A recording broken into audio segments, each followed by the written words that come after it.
குழந்தை பிறந்ததுக்கப்புறம் எபிசியோட்டமி புண்ணு இன்ஃபெக்ஷன் வராமல் இருக்கணும்னா இந்த 3 ஸ்டெப்பை கரெக்டாக ஃபாலோ பண்ணுங்கள். எபிசியோட்டமி இன்ஃபெக்ஷன் வந்துச்சுன்னா அந்த இடமே வந்து உங்களுக்கு ரொம்ப பிரச்சனை கொடுக்கும். இப்போ இல்லைங்க, இன்னும் அடுத்த 4 வருஷம் 5 வருஷம் அடுத்த குழந்தை பிறக்கும் கூட பிரச்சனை கொடுக்கும்.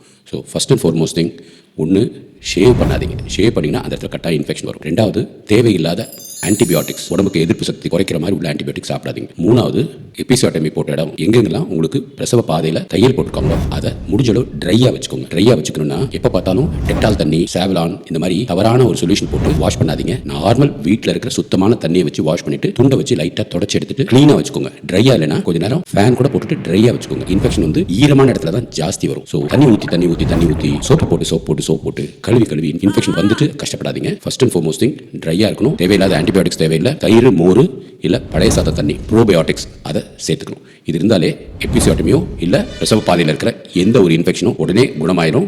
3 நாள்ல இருந்து உங்கள் சொந்த வேலையை பார்க்க ஆரம்பிச்சிருவீங்க.